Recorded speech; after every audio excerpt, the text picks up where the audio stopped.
प्यारे नाजरीन, अस्सलाम वालेकुम। प्रोग्राम पसे पर्दा में मुल्क के नामवर माहिर आईनो कानून मोहम्मद अजहर सदीक के साथ अकरम राई आपकी खिदमत में हाजिर हैं। आज के मौज़ूआत में सर फहरिस्त मनीफ फारूक का एक अजीब सा पैगाम है। उन्होंने कहा इलेक्शन के मैनेज होने का और पनामा केस का इल्ज़ाम लगाने के बाद साथ ये अजीब सी बात कही कि उनका कोर्ट मार्शल नहीं हो सकता। क्या ये कोई किसी हल्के से खाश का इजहार कर रहे हैं मुनीफ फारूक, एक पैगाम रसा बनकर, जैसे ये नवाज शरीफ के बहुत करीब है। दूसरा मौजू है सिंध में वकला कन्वेंशन। वहां पे एक अजब तमाशा लगा हुआ है, सदर हाई कोर्ट बार और सेक्रेटरी के दरमियान दंगल पड़ गया। और तीसरा, तहरीके तहफ़्फ़ुज़ आईन पाकिस्तान के सदर ने बहुत अलार्मिंग बात की है कि अगर इमरान खान से मुलाकात की इजाजत ना दी तो हम सीढ़ियां लगाकर अडयाला जेल में घुस जाएंगे, मुलाकात भी करेंगे और इमरान खान को साथ लेकर रिहा करवा के बाहर भी आएंगे। सर, सबसे पहले ये मुनीफ फारूक ने पनामा केस का गड़ा मुर्दा उखेड़ा है और साथ ये कहा है कि इलेक्शन भी जनरल कमर जावेद बाजवा ने मैनेज किया, लेकिन उनका कोर्ट मार्शल नहीं हो सकता। ये खबर है, ख्वाहिश है कोर्ट मार्शल की, ये क्या है? ये कहना क्या चाहता है शायर, यानी मुनीफ फारूक? चौधरी साहब एक बात तो समझे ना, एक बात तो बड़ी वाज़ेह है कि एस्टैब्लिशमेंट जो कहती है, पहले ओन नहीं करती थी, लेकिन अब चले खुद तो नहीं ओन कर रही, लेकिन जो उनकी आवाज लेकर चल रहे हैं, जो पैगाम रसानी करते हैं, वो ओन कर रहे हैं। पहले ऐसा नहीं होता था, पहले तो एस्टैब्लिशमेंट तो ओन ही नहीं करती थी चीजों को, वो सियासी जमातें ढूंढते रह जाती थी। कमाल की बात है कि सारे दौर के अंदर जनरल बाजवा साहब के बारे में तो देखें, एक बात तो बड़ी वाज़ेह तौर पर है कि जनरल बाजवा को कहा गया इमरान खान के हवाले से, लेकिन असल में तो नवाज शरीफ को, और अब ये भी बात है जनरल अमजद अजीज के बारे में बात, उनके ससुर के बारे में बात होती है, फिर उनका आना और फिर उनके दौर में कई लोगों का नवाजा जाना, उनके दौर में जो करप्शन और ये सारी चीजें जो रिकॉर्ड के ऊपर कुछ हुआ, उन पे कुछ नहीं हुआ। बल्कि आप अंदाजा लगाएं, जनरल बाजवा के दौर में ये फैसला हो गया था नायब खत्म करनी है, ये पहले जराजेन में रखिएगा। और फिर हमने, और ये बातें मैं आज से नहीं कर रहा जनाब, अगर आपको याद हो तो जब इमरान खान की हुकूमत गिराएगी तो मैंने कहा था कि 5 काम इन्होंने करने हैं। ये तारीख इलेक्शन कमीशन मैनेज करना, ये लफ्ज है मेरे।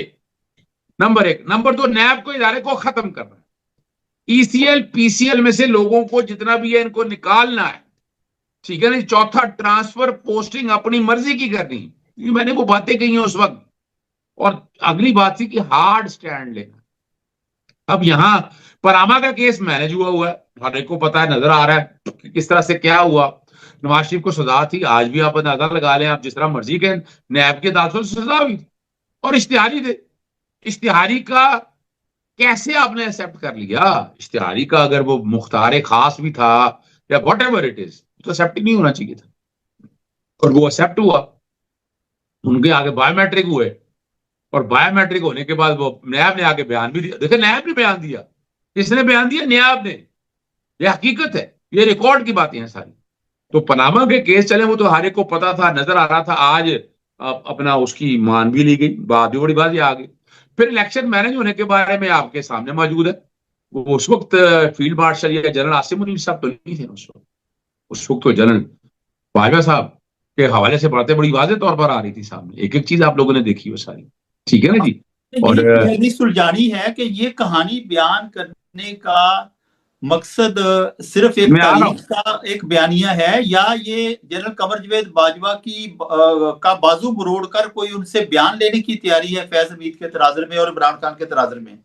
देखिए, मैं एक बात आपके सामने बड़ी वजाहत के साथ रख दूं।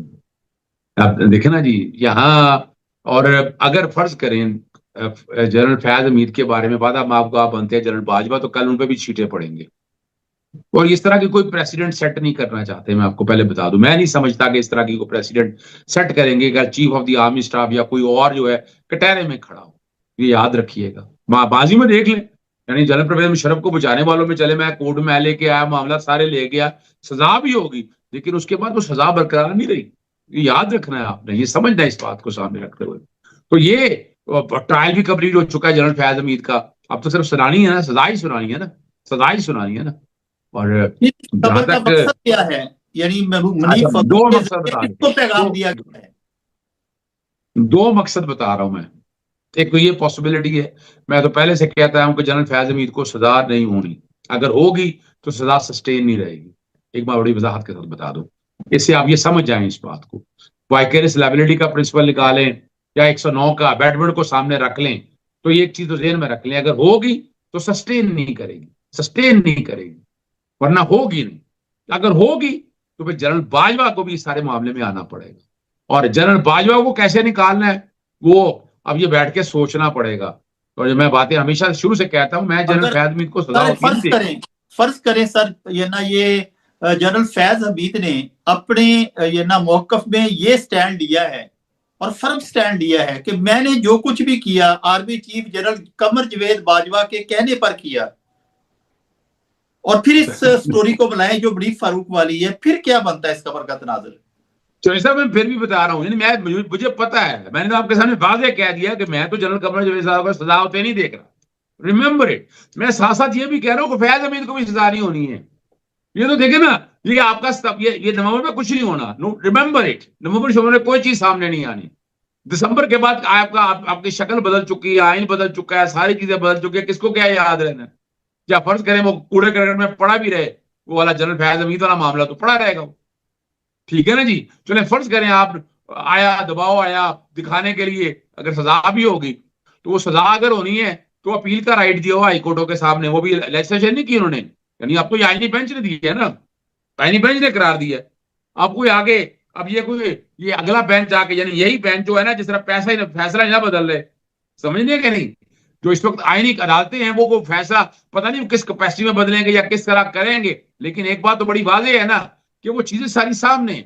यानी मेरी नजर में जो आप बातें कह रहे हैं, मेरी नजर में बिल्कुल क्लैरिटी के साथ ये बातें मौजूद है। मैं इसलिए बार बार कह रहा हूं कि यहाँ, और मैं इस बात से तैयार नहीं हूं, मुत्तफिक नहीं हूं। मुझे पता है कुछ साबका जज वगैरह भी बेवादा माफ गवाह बन चुके हैं, बाकी चीजें भी मेरे नॉलेज में बातें हैं जो मैं सुन रहा हूं, लेकिन जहां तक chief of the army staff के हवाले से बात है ना, वो मैं नहीं समझता।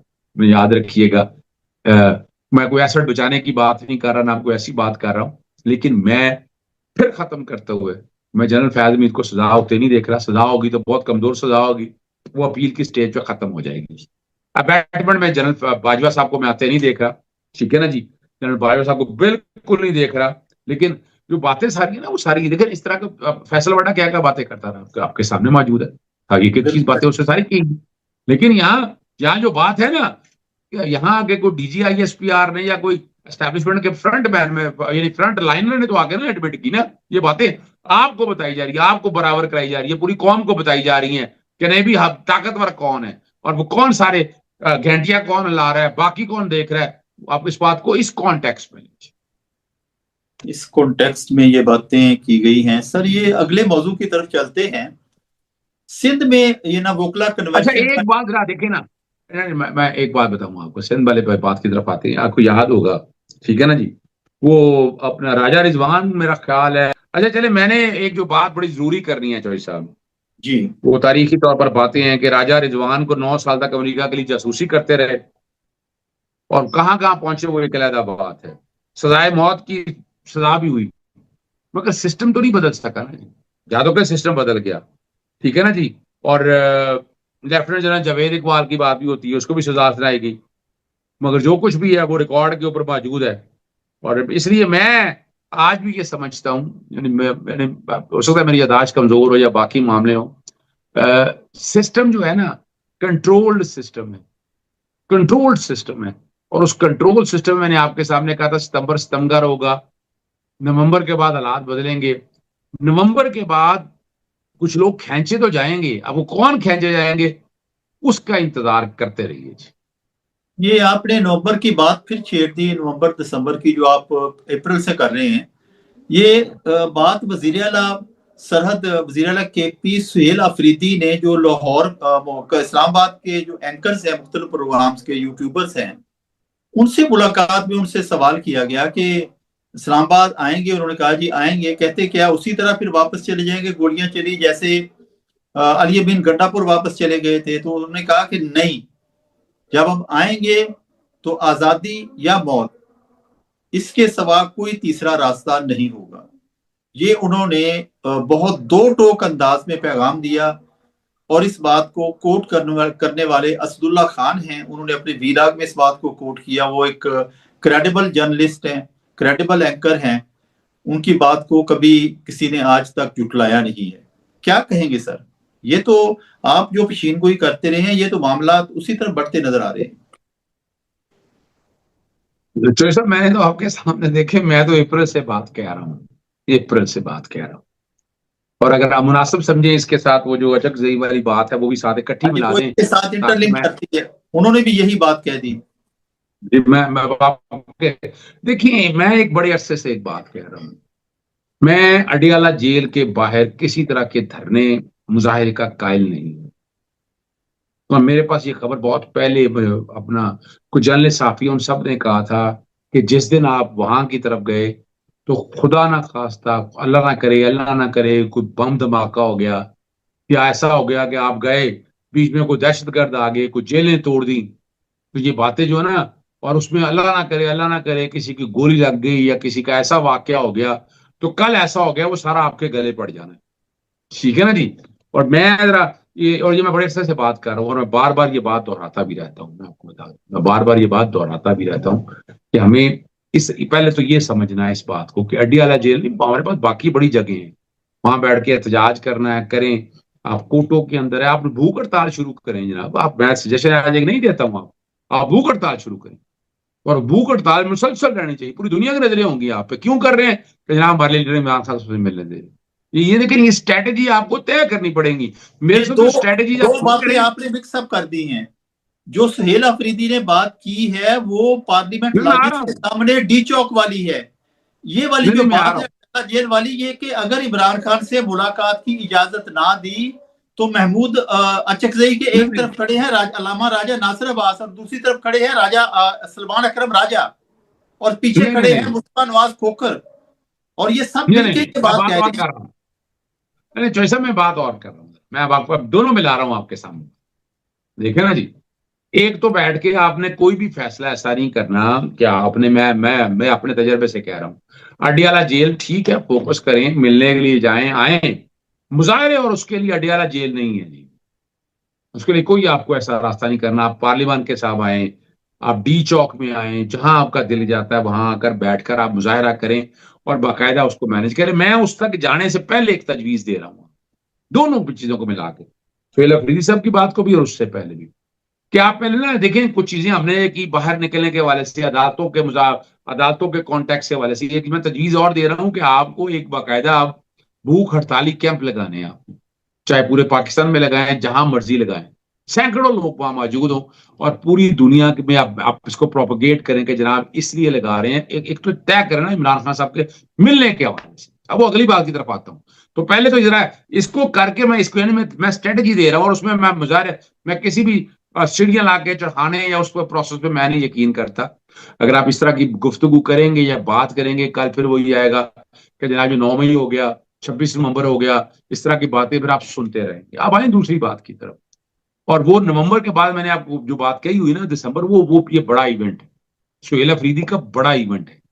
और सुहेल अफरीदी जो है ना वो अभी अली मीर गंडापुर की तरफ नहीं जाएगा, उस तरह से नहीं करेगा काम।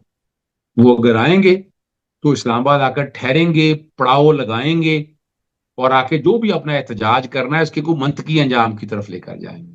और वो तो जो बातें मैं कर रहा हूं कि नवंबर के बाद हालात किसी और तरफ होंगे, तो वो तो बातें कर दी हैं, वो तो इमरान खान साहब के जेल से आने के बाहर की बातें भी कर रहे हैं। वो तो मैं अफसर से कर रहा हूं कि दिसंबर के बाद आप हालात कुछ और देखेंगे, वो तो मैं मौजूदा सिनेरियो को सामने मिलाते हुए उनसे एक तो बात बड़ा इंसिस्ट करके ये सवाल पूछा गया कि अगर फिर गोली चला दी गई जैसे अली बीन गंडापुर के ये ना इज्तिमा पे चलाई गई थी और वो बुशरा बीबी को लेके निकल गए थे, तो उन्होंने कहा कि ये तो बात ही भूल जाएं वापसी वाली, अब अगर आएंगे तो आजादी या मौत, कोई तीसरी ऑप्शन।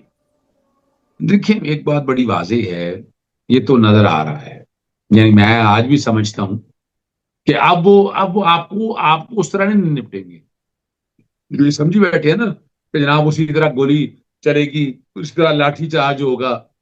मैं उस तरह नहीं देख रहा हूँ हालात को। आप अभी जमात इस्लामी का इज्तिमा देखें ना, वो एक अच्छा इज्तिमा, अच्छे नए मकसद के लिए, इज्तिमा हो रहा है ना, पहले तो जलसे जुलूसी किस तरह को नहीं होने दे रहे थे, हो रहे हैं ना, इजाजत मिल रही है ना। आपको यहाँ स्ट्रेटेजी बदलनी है, आपको यहाँ अदालतों को इन्वॉल्व करना है, अब इन अदालतों को एक्सपोज करना है, यानी एक धड़ा जो है ना इन अदालतों को उस तरह है। और पॉलिटिकल आप वहां तक आने के लिए, बड़े जलसे के लिए या बड़े धरने के लिए, उससे पहले आपको स्ट्रेटेजी रखनी है। अदालतों के जिस दिन हेयरिंग हो, बंदे लेकिन आए, सर ये इकट्ठे कैसा हों, बाहर तजाद खड़े है, हों। लेकिन सर ये कैसा तजाद है कि 21, 22, 23 को जमात इस्लामी पाकिस्तान को इज्तिमा की इजाजत दे देगी, वहां पे हिफाजत के लिए पुलिस गार्ड भी तैनात कर देगी, खेमे लग गए, कैंप लग गए, वाशरूम बन गए, 3 दिन इज्तिमा होगा। और इन्हीं तरीकों में 19, 20, 21 को अल्लामा खातम हुसैन रिजवी का जो उर्स है उसके बारे में पंजाब की आला तरीन सतह पर यह फैसला किया गया कि किसी सूरत ये उर्स नहीं होने देना, और ये बर्रे सगीर की तारीख में पहला उर्स है जिसको बजोर ताकत रोका गया है। ये अंग्रेजों के दौर में भी कभी नहीं रोका गया। इसके बारे में क्या कहेंगे? तो सब पीएलपी बात एक को अलग समझना चीज है। है, अल्लामा खातम हुसैन रिजवी का उर्स एक अलग चीज है। ये दोनों तो चीजें सब देखिए, टोटली अलग है। नहीं देखिए जरा बात को समझना है आपने। वो उन्होंने नारा क्या लगाया था, फलस्तीन के हवाले से बात कर रहे थे ना, इसराइल के खिलाफ जा रहे थे। तो गौर करें ना, मैं किसी सियासी जमात और जमात के बारे में नहीं कह रहा कि उन्होंने फलस्तीन के बारे में लगाया या नहीं लगाए, ठीक है ना जी, या उस कॉन्टेक्स्ट के हवाले से मुश्ताक गनी ने, मुश्ताक साहब ने सेंटर उन्होंने काम किया, उनके साथ क्या सलूक हुआ, प्रभात सलूक आपने देखा, ठीक है ना जी। तो उनका असल कसूर जो है ना, वो असल कसूर है कि आप फलस्तीन के लिए, उसके लिए बातें उठा रहे हैं। और जहां तक बात है किसी के उर्स पे अगर आप इस तरह रोकेंगे, तो याद रखिएगा कहीं ना कहीं कुदरत की तरफ से कुछ ना कुछ तो फिर होना है।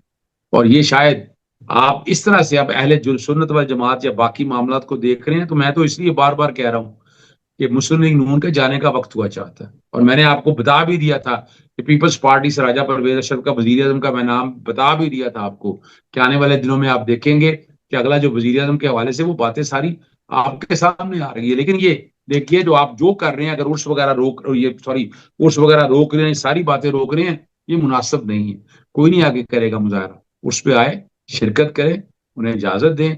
अगर आप रोकेंगे तो फिर बातें तो फिर आने वाले तक, यानी मैं इसको नेगेटिव सेंस में नहीं देख रहा। है कि पाकिस्तान में फलस्तीन के हक में मुजाहरा करने पे पाबंदी है, और इसलिए है कि अमेरिका की खुशनुदी हासिल की जा सके। और अमेरिकी सदर के साथ खड़ा होकर न्यूयॉर्क का नौ मुंतखब मेयर ये कह रहा है कि इसराइल जो है वो फलस्तीनियों की नस्लकुशी कर रहा है, और अमेरिका जो है उसको फंडिंग कर रहा है, और यानी ट्रंप की हिम्मत नहीं है कि उसे रोके। यानी ये पाकिस्तान के हुक्मरान तबके की कैसी हालत है कि जो बात वो दूसरे लोगों को कहने की इजाजत नहीं दे रहा, वो न्यूयॉर्क का मेयर ट्रंप के मुंह पर खड़ा हो रहा है, उसके सामने वो खड़ा होके कह रहा है, और व्हाइट हाउस में खड़ा होके कह रहा है। तो ये सब देखें, इसी को समझने के लिए आपके लिए बात, आपके पास देखें म्यार क्या है, आपके सामने म्यार है वाकया करबला। जदीदियत क्या थी, हुसैनियत क्या है। हुसैनियत असूलों पे खड़े होने का नाम है ना, असूलों पे खड़े होने की नाम। अब जो मर्जी हो जाए, असूलों की बात तो करेंगे ना। देखिए ना, कुर्बानी दी है ना, और इतना बड़ी कुर्बानी दे के इस्लाम जिंदा रखा है। इसमें तो कोई कुर्बान जाए जनाब की जात पे, और जनाब अपना ऐसी इतनी बड़ी जात है कि उन्होंने इतनी बड़ी कुर्बानी देके, यानी यह समझना है ना, जिद्दियत ज़हन है, जिद्दियत माइंड है उनका। आप उस माइंड पे चलना है या इस माइंड पे चलना है, फैसला तो आपने करना। और यहाँ हक और सच पे जो आवाज उठाते हैं, जो रहते हैं, जिंदगी और मौत तो मेरे रब के हाथ में है ना जी। आप अगर हक और सच की आवाज उठाते हो, आपकी जान चली जाए, तो ये मेरा आपका रब जानता है ना। अगर आप मुनाफिकत में चले जाएं, आप इन चीजों में चले जाएं, तो फिर आप भाई आखिरत तो आप अपनी खराब करें ना। तो हर कोई अपने तौर पर अगर इस तरह लेके चलना चाहता है अपनी जगह, लेकिन मैं आज भी समझता हूं कि यहाँ इस वाले मसले के ऊपर जो आवाज उठानी है, जुल्म ज्यादती हो रही है फलस्तीन में, आज भी हो रही है, लेकिन उस पर उस तरह तवाना आवाज नहीं उठ रही, ये भी एक हकीकत है। और जो उठा रहे हैं उन्हें इंतहाई सख्त यानी कि ना वो इम्तिहान से गुजारा जा रहा है। अजीब बात है कि अगर मुआवजा करें कि वजीर आजम शहबाज शरीफ और वजीर आला मरियम नवाज के दौर में फलस्तीन के हक में आवाज बुलंद करना जुर्म है, रैली निकालना जुर्म है, और मरीज के ऑपरेशन हो जाता है, और अमरीकी सदर के साथ खड़े होकर व्हाइट हाउस में न्यूयॉर्क का नौ मुंतखब मेयर कह रहा है कि इसराइल जो है वो फलस्तीनियों की नस्ल कुशी कर रहा है और अमरीकी फंडिंग उसमें इस्तेमाल हो रही है। तो ये एक तारीख का बहुत बड़ा अलमिया है। सर अगले मौजू की तरफ चलते हैं। सिंध में वकला कन्वेंशन के मौके पर सर अजब तमाशा हुआ। शायद सिंध की तारीख में पहली बार, शायद नहीं यकीनन, बैरिस्टर सलाहुद्दीन ने कहा है कि सिंध की तारीख में पहली बार Sindh high court bar association hall में वकला कन्वेंशन की इजाजत देने से इनकार कर दिया रजिस्ट्रार ने। और किया क्यों कि सदर हाईकोर्ट बार ने ये ना वो पाबंद कहा कि ये ना मेरा इससे कोई ताल्लुक नहीं है। तो सेक्रेटरी जो है वो सामने आ गया। क्या कहेंगे सर? सर देखिए, एक बात तो बड़ी वाज़ेह है कि मैं जब पिछले दिनों सिंध हाईकोर्ट में मुजाहरे में मैं शरीक हुआ, सिंध के वकला बहुत चार्ज हैं और वो रुकने वाले नहीं है और वो चीजों को उस तरह से लेकर जा रहे हैं। अब आपके सामने है, एक एक चीज आप सामने देख चुके हैं और जिस तरह से मामला को लेकर जा रहे हैं वो भी आप देख चुके हैं। आप लोगों को पता होनी चाहिए एक एक चीज, ये जरूरी है समझने के लिए। कि आपको नहीं पता तो फिर और बातें हैं, लेकिन आपको पता है एक एक चीज। और वहां क्या है, और वहां इतनी बड़ी तादाद में थे वकला आप, और वहां पर देखें सिंध हाईकोर्ट के अंदर उस तरह से मुजाहरे नहीं हो पा रहे जो जो कराची बार में, जो कराची हाईकोर्ट बार में नहीं, वो कराची बार में सारे मामला। और कराची बार में बहुत बड़ी तादाद वकला की आई। और ये मुझे याद आ गया मुशर्रफ का दौर, जब लॉयर्स मूवमेंट चली थी ना, तो उस वक्त हमारे साथ बड़ा जुल्म और ज्यादती हुई थी। मैं था उन दिनों वहां जब ये वाकया हुआ था, मई वाला वाकया वहां का जो हुआ था। मैं बिल्कुल सामने होटल पे ठहरा था, वहां से पैदल गया था मैं। और जिस तरह मुझे वहां से दोस्तों ने निकाला था, वरना मुझे तो निकलने नहीं देना चाह रहे थे कि वो जिस तरह से हालात बना रहे थे। और सिंध हाईकोर्ट के अंदर सिंध हाईकोर्ट के अंदर हमने कन्वेंशन मुनक्कद किया था, हम लोग सारे वहां मौजूद रहे थे। तो ये रजिस्ट्रार साहब को जो मर्जी का सिर्फ एक अपना सदर की तरफ से कह देने से तो मसला नहीं रुकना ना। ये तो हक है, मुजाहरा हक है, एहतजाज हक है, और ये हक होना चाहिए। भी ठीक है भाई, रजिस्ट्रार है तो उन्होंने साहब ने वही चलना है ना जो हुकूमत वक्त कह रहा है, उसी के मुताबिक चलना है। लेकिन इसकी जितनी पुरजोर मजम्मत की जाए उतनी कम है। जुल्म और ज्यादती है, और इस जुल्म और ज्यादती के खिलाफ जो है हम सबको बोलना, और हम भी कंडेम करते हैं। और हम जैसे वोकला कन्वेंशन पे ये बात सामने आएगी, इसको उस हवाले से भी लेकर जाएंगे। लेकिन वो साथ साथ और भी बताते हैं ना कि सिंध हाईकोर्ट में आने लगे थे तो रोका उनको, वोकला ने तशद्दुद किया। यानी वो पुलिस फोर्स जो है ना, पुलिस फोर्स के एंटी राइट फोर्स के पुलिस कमांडो और एंटी राइट फोर्स है बाकायदा जो है, वहां रोका। उन्होंने कहा जी पुलिस पर तशद्दुद हुआ है। यानी ये कहानियां जो है ना हम पुरानी सुनते आए हैं, और ये इस तरह की कहानियां चलती रहेंगी। लेकिन वोकला खड़े हैं, लॉयर्स मूवमेंट शुरू हो चुकी हुई है, ठीक है ना जी। और हम आने वाले दिनों में आप खुद देखिएगा कि ये बहुत तेजी से आगे बढ़ेगी। ये एक और अजब तमाशा भी हुआ कि जब सेक्रेटरी ने कहा सिंध हाईकोर्ट बार के कि नहीं हम कन्वेंशन मुनक्कद करेंगे, कन्वेंशन शुरू हो गया सिंध हाईकोर्ट बार के हाल में, रजिस्ट्रार की पाबंदी के बावजूद इज्तिमा हो गया शुरू बहुत बड़ा, तो बिजली बंद कर दी गई। बिजली बंद करने की वजह से वो उन्होंने हाल के बाहर अपना इज्तिमा किया, उन्होंने फिर भी ये मंसूख नहीं किया। यानी उन्होंने अपना कन्वेंशन मुनक्कद करके छोड़ा।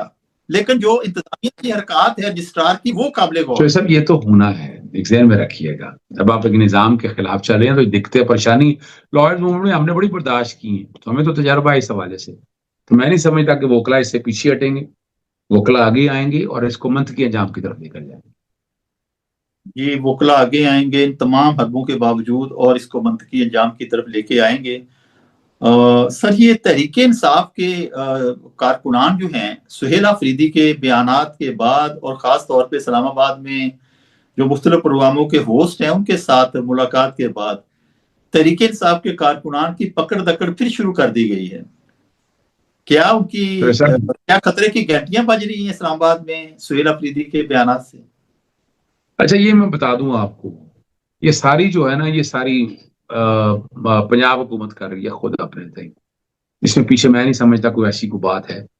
और नजरबंदी की आपको पता ही, मैंने चैलेंज किया था, स्टे किया था, मैं बार बार खत लिखे हैं कि जनाब ये वाला काम इस तरह से मत करें। मैं बार बार लिख रहा हूँ, एक दफा नहीं बार बार लिख रहा हूँ, और इस बात को सामने रखते हुए इसको उस तरह मंतकी अंजाम की तरफ लेके जाने के हवाले से।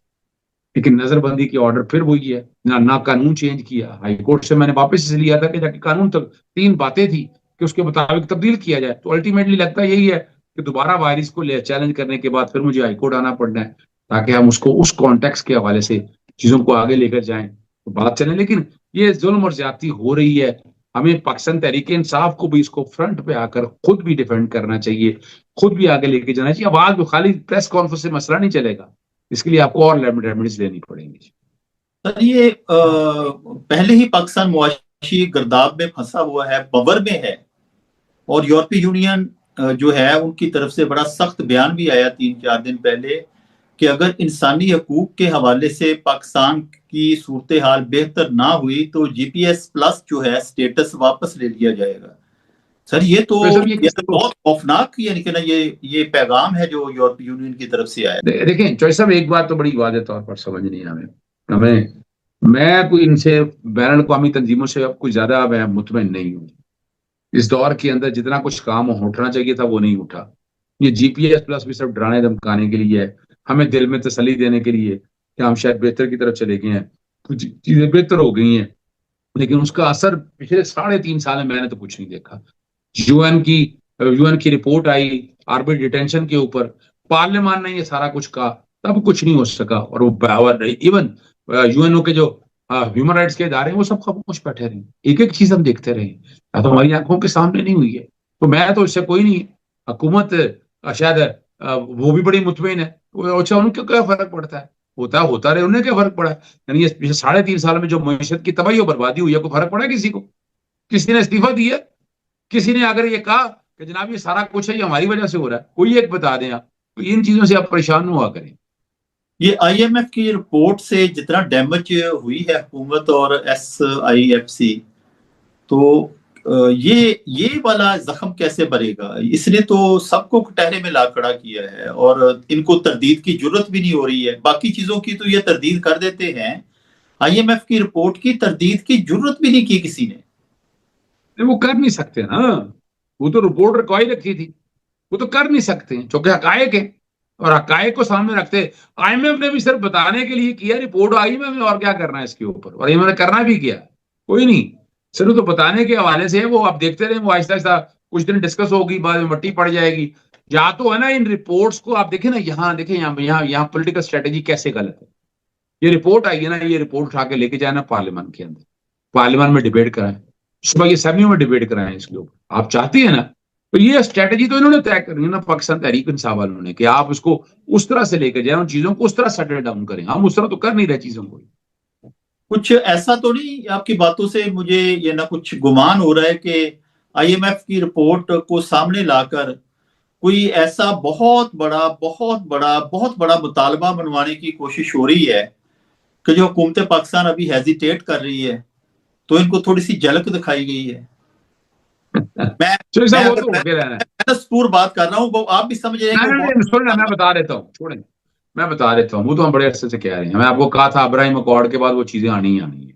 तो ये तो ध्यान में रख लेना कि नहीं है, कि नहीं है, वो नजर आ रही हैं चीजें जिस सिमत पे तरफ जा रही हैं। तो इसलिए हम बैन सतूर में बात करें, खुल के करें, साइड पे रखें, चीजें उस तरफ जा रही हैं, ये एक हकीकत है। अब ये कब ये अमल होता है, नजर यही आ रहा है कि रास्ता बन चुका है सारा, सिर्फ वो एक छोटी सी चिटकनी लगी हुई है, वो चिटकनी किसी वक्त भी खुल सकती है। यानी भारी भरकम दरवाजे हैं, लेकिन वो भारी भरकम दरवाजों को रोका एक छोटी सी चिटकनी ने, छोटा सा एक लॉक। उस चिटकनी के खुलने से एक चिंगारी भी सुलगेगी, जैसे लोहे से लोहा टकराता है ना, तो चिंगारी एक निकलती है, तो एक चिंगारी भी निकलेगी। वो चिंगारी अवाम की तरफ से, मजहबी जमातों की तरफ से और बहुत से ऐसे हलकों की तरफ से भी सामने आ सकती है, एक बांबड़ बनकर के जिनके बारे में गुमान भी नहीं किया जा सकता। उसको फिर हुकूमत के पेशे नजर शायद वही चीज है जिसकी वजह से वो अभी तक जुर्रत नहीं कर रही है ये आखिरी स्टेप लेने की। क्या कहेंगे सब? नवंबर के बाद आप चीजें खुद देखते रहिएगा। देखिए लोग डरे, जलसा जुलूस, बाहर एहतजाज, मुजाहरे, वो तो आपको नजर आ गया ना क्या होना है। तो इसलिए ये जो हम समझी, वो हुकूमत यही समझी बैठे हैं, ये लोग सब समझी बैठे हैं, कोई आवाम नहीं बाहर निकलेगी, ये उनके।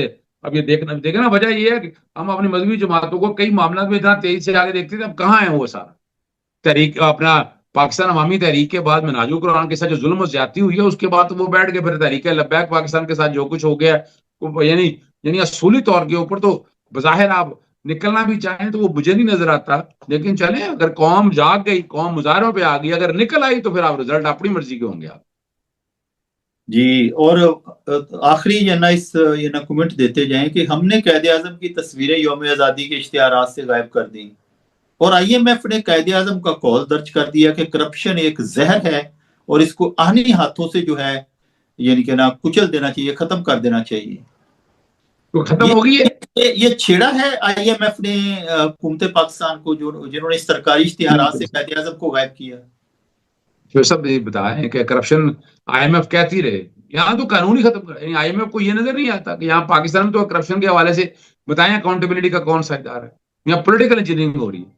वो तो खत्म हो गया सारी चीज, गौर करें ना आपके सामने। यानी एक एक चीज कोई कहीं नजर आ रही हो तो बताइएगा मुझे। मैं तो ऐसा कोई नहीं मामला देख रहा, ना मेरे जहन में कोई ऐसी बात है, ना मेरे जहन में कोई इख्तलाफ है, कोई इख्तलाफ है इसके वाले से। मैं तो देख रहा हूँ उन्हें कोई फर्क नहीं पड़ता है, ये चीजें ऐसी एज इट इज चल जाओ, दाल रोटी है। यानी वो यही कहते हैं कि आपने आपको जिस जितने तनख्वाह पर रखा हुआ है वो नौकरी चलती रहेगी, और नौकरी उसी तरह ही चल रही है। तो इसलिए इनमें आप ना परेशान हुआ करें। बातें सिर्फ इतनी है, जिस दिन कौम उठ गई, जब कौम उठेगी ना तो फिर सियासी जमातें को होश आएगी। अभी कौम बैठी हुई है तो सियासी जमातें ख्वाब खरगोश के में सोई हुई हैं, बात सिवाय एक पाकिस्तान तहरीक इंसाफ के, पर वो भी कितनी देर लड़ती रहेगी ये भी देखना है।